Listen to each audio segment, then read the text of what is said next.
Hello everyone, welcome to the mint analysis for 12th March 2022।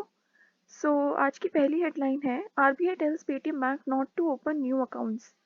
तो RBI जो है उसने पेटीएम बैंक को मना कर दिया है कि आप अभी के लिए नए अकाउंट नहीं खोल सकते। और ये इसलिए कहा गया है क्योंकि वो अभी एक कॉम्प्रिहेंसिव रिपोर्ट जो है चाहता है अबाउट द आईटी सिस्टम।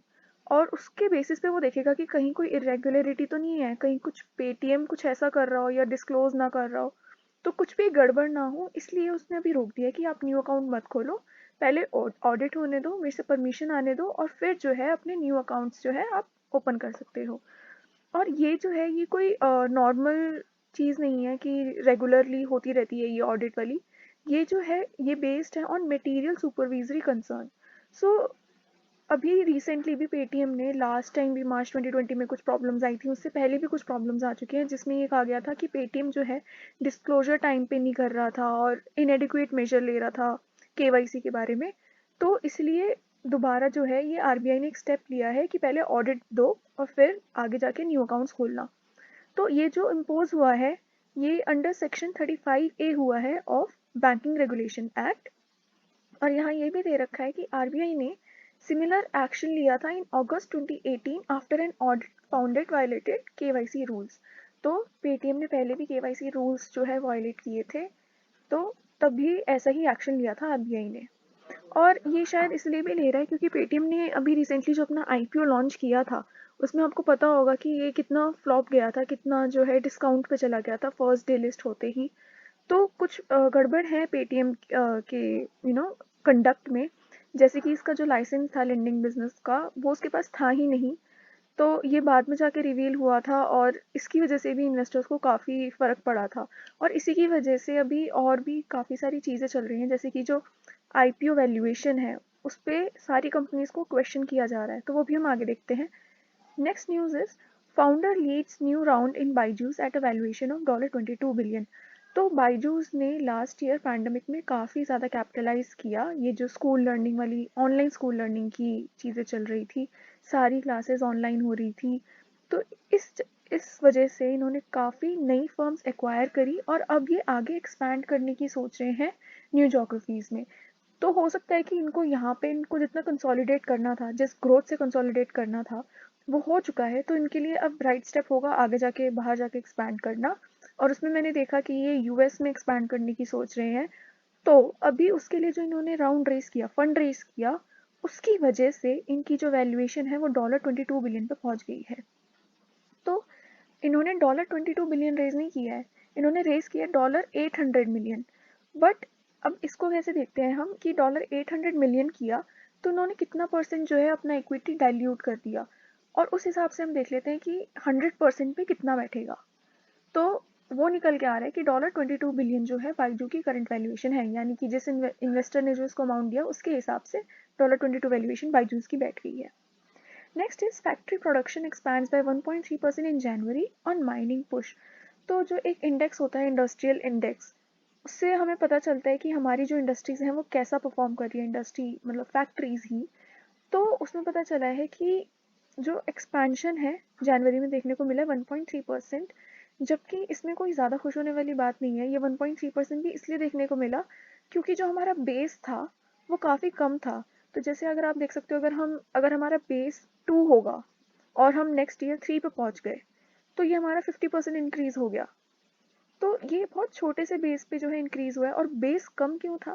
क्योंकि कोविड की वजह से ऑलरेडी वो बहुत कम हो चुका था, तो इसलिए वो कम बेस पे जो है आपको ज़्यादा परसेंटेज दिखा रहा है। इसमें कोई बहुत अच्छी मतलब इम्प्रूवमेंट होती हुई दिखाई नहीं दी है।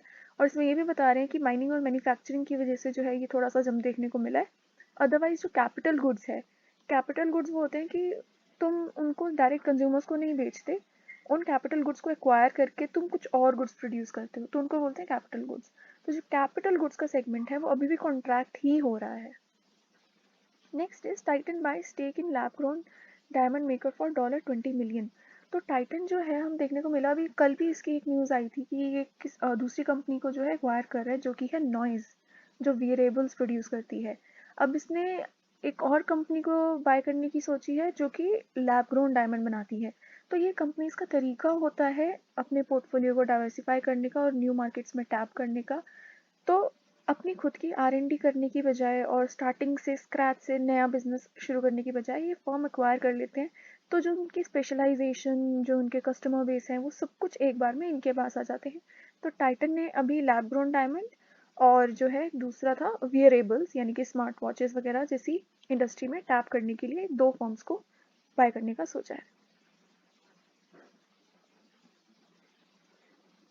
So next is quick commerce companies to double gig worker hires. तो जैसे ई कॉमर्स को थोड़ा पुश मिल रहा है, पैंडमिक की वजह से भी हमारी हैबिट्स जो हैं ऑनलाइन बाइंग पे ज़्यादा शिफ्ट हो गई हैं। तो जो गिग वर्कर्स हैं, गिग वर्कर्स क्या होते हैं कि जो कॉन्ट्रैक्चुअल या टेम्परेरी या फिर ऑन कॉल वर्कर्स होते हैं, वो जो है डबल करने वाले हैं अपने, मतलब ई कॉमर्स कंपनीज इनकी जो काउंटिंग है वो डबल करने वाली है। और ये कहा जा रहा है कि Indian markets for quick commerce is set to touch $5.5 billion in by 2025। तो ई कॉमर्स की अगर ग्रोथ ज़्यादा होगी तो ऑफ कोर्स गिग वर्कर्स की भी ज़्यादा ज़रूरत पड़ेगी, और इसकी वजह से कहा जा रहा है कि जो जंप है इसमें वो 1 मिलियन तक पहुंच सकता है इन फिजिकल ईयर 2023। तो ये थी next news. Next is about India titans IPO valuation scrutiny. तो जैसे कि मैंने आपको बताया कि जैसे पेटीएम का फेल हुआ उसकी वजह से अब ये काफ़ी सारी जो है नई स्क्रूटिनी शुरू हो गई है कि आपने अपने IPO को कैसे वैल्यू किया, हमें सब कुछ एक एक चीज़ जाननी है। तो जो आप देख रहे हो कि लास्ट ईयर जो है इन कंपनीज ने मोर देन 13.5 बिलियन जो है रेस कर लिया था थ्रू IPO। और फॉरेन इन्वेस्टर्स भी है काफ़ी, देखते हैं कि हमें इंडिया में कौन सी अपॉर्चुनिटीज़ मिल रही है और हम वहाँ पे पैसा डालें। तो एक इंडिया की इमेज भी ख़राब हो जाती है अगर फॉरेन इन्वेस्टर्स आके ये देखें कि ये तो कंपनी ने प्रॉपर डिस्क्लोजर करे ही नहीं थे और पेटीएम इतना बुरे तरीके से जो है नीचे गिरा था। तो वो इमेज बचाने के लिए, इन्वेस्टर्स के पैसे बचाने के लिए, डोमेस्टिक इन्वेस्टर्स के पैसे बचाने के लिए जो है ये एक नॉर्मल स्टेप है जो लेना भी चाहिए था, और अब वो लिया जा रहा है इस वक्त। Next is Nokia to replace Vodafone Idea's Huawei equipment. तो हुआवाई की न्यूज़ अभी पहले भी आई थी। इसमें क्या हुआ था कि इन्होंने ना टैक्स इवेट करना शुरू कर दिया था, यानी कि ये कुछ ऐसे एक्सपेंसेस दिखाने लग गए थे अपने जो कि ये एक्सप्लेन नहीं कर पा रहे थे कि ये कौन से एक्सपेंसेस हैं। और इससे पता चला जब गवर्नमेंट को, इनकम टैक्स डिपार्टमेंट को पता चला कि ऐसा ये काफ़ी सालों से करता आ रहा है, तो अब इसके ऊपर ट्रस्ट नहीं किया जा सकता हुआवाई के ऊपर। और सिक्योरिटी रीज़न की वजह से भी जो है हुआवाई के इक्विपमेंट्स को एक तरीके से आप कह सकते हो कि बैन किया जा रहा है by the companies itself. Government भी उसको बढ़ावा दे रही है। तो इसलिए हुआवाई इक्विपमेंट जो कि पहले वोडाफोन आइडिया यूज़ करता था, अब वो ना करके अब वो नोकिया का यूज़ करेगा। और ये जो इक्विपमेंट है इसका नाम है 4G रेडियो इक्विपमेंट। तो ये हमें जो है देखने को मिल रहा है। और यहाँ पे वोडाफोन आइडिया की जो है परसेंटेज स्टेक्स दे रखे हैं कि गवर्नमेंट जो है 35.8% एक्वायर करती है। तो आप देख सकते हो इसमें गवर्नमेंट का जो इन्फ्लुएंस है वो कितना ज़्यादा बढ़ जाता है। वोडाफोन 28.5% और Aditya Birla group 17.8% stake. Next is Fitch mulls India uncertainty before ceiling rating action. तो अभी कल ही S&P ग्लोबल ने जो है रेटिंग दे दी थी इंडिया को, और उन्होंने कहा था कि ये स्टेबल रेटिंग है। क्यों? क्योंकि इंडिया के पास फॉरेन एक्सचेंज रिजर्व है और वो आगे भी जाके फास्टर अक्यूमुलेशन कर सकता है फॉरेन एक्सचेंज की। तो इसलिए स्टेबल रेटिंग मिली थी। और फिच ने जो है अभी तक रेटिंग नहीं दी है, तो वो अभी भी जो है एसेस कर रहा है कि कितनी अनसर्टेनिटी है और फिर ही वो रेटिंग देगा। Next is RBI likely to revise growth inflation forecast for physical year 2023। तो सब कह रहे थे कि RBI ने अपना जो है इंटरेस्ट रेट उनको चेंज कर देनी चाहिए, बजट जो है आपने इतना लो पे सेट किया है, इंक्रीज कर देने चाहिए, डिक्रीज कर देने चाहिए, बहुत सारी अनसर्टेनिटीज़। और जो रशिया यूक्रेन का वॉर आ गया था उसकी वजह से और ज़्यादा प्रॉब्लम होने लग गई थी। तो फाइनली RBI ने डिसाइड किया है कि ये जो अपने ग्रोथ इन्फ्लेशन फोरकास्ट है ये रिवाइज करेगा। अब अगर रिवाइज करेगा उसी के बाद ही हम देख पाएंगे कि एक्चुअल में क्या स्टेप्स लेने चाहिए। Next is no relief in sight for medical students back from Ukraine. तो मेडिकल स्टूडेंट्स के लिए कहा जा रहा था, इनके जो पेरेंट्स हैं और जो स्टूडेंट्स हैं, तो काफ़ी सारे जने ये कह रहे हैं कि इनको इंडिया में ही एब्जॉर्ब कर लो, जो इंडिया में मेडिकल पढ़ाया जाता है उसी में प्लीज़ अब्जॉर्ब कर लो, क्योंकि इनको वापस भेजना और ज़्यादा रिस्की हो जाता है। बट अभी तक कोई स्टेप लिया नहीं गया है, तो ये हम देखेंगे कि क्या किया जा सकता है इस सिचुएशन के बारे में। Next is India Canada FTA talks begin. तो इंडिया कनाडा का जो फ्री ट्रेड एग्रीमेंट है उसकी बातें शुरू हो चुकी है। और इसमें क्या है कि कनाडा जो है इट अकाउंट्स फॉर $3 बिलियन और 0.88% of India's total outbound shipments. तो जितना भी शिपमेंट्स होती हैं, जितनी भी बाहर जाती है, उसमें से 0.88% जो है वो कनाडा को जाती है। और अभी जो है यही कि कौन सी कमोडिटीज़ जो है हम आपको ट्रेड करेंगे, कौन सी आप चाहते हो। तो ये सारी बातें अभी भी चल रही हैं। और इसके अलावा दूसरी चीज़ क्या है कि जो फाइनेंस मिनिस्टर हैं उन्होंने कैनेडियन पेंशन फंड्स को कहा है कि आप आओ और हमारे यहाँ के इंफ्रास्ट्रक्चर प्रोडक्ट्स में जो है प्रोजेक्ट्स में इन्वेस्ट करो। तो ये एक नॉर्मल कोर्स है जो हम देखते रहते हैं। इसके अलावा जो है next is crude prices ease as Russia assures it will fulfil its supply obligation. तो थोड़े से कम हो गए हैं क्रूड प्राइसेस क्योंकि रशिया ने कहा है कि हम सप्लाई जो है वो दे देंगे। Next is supply side challenges वो on auto dispatches see 23% dip. तो ये काफ़ी सारी चीज़ें जो हैं इस वक्त ऑटोमोबाइल इंडस्ट्री को अफेक्ट कर रही हैं। और इसमें से जो सप्लाई साइड चैलेंज है सबसे बड़ा वो है सेमीकंडक्टर शॉर्टेज। तो सप्लाई साइड से जो है इनको अफेक्ट हो रहा है क्योंकि सेमीकंडक्टर्स की शॉर्टेज हो रही है। और डिमांड से साइड से इनको इसलिए हो रहा है क्योंकि ऑयल प्राइसेस बढ़ गए हैं।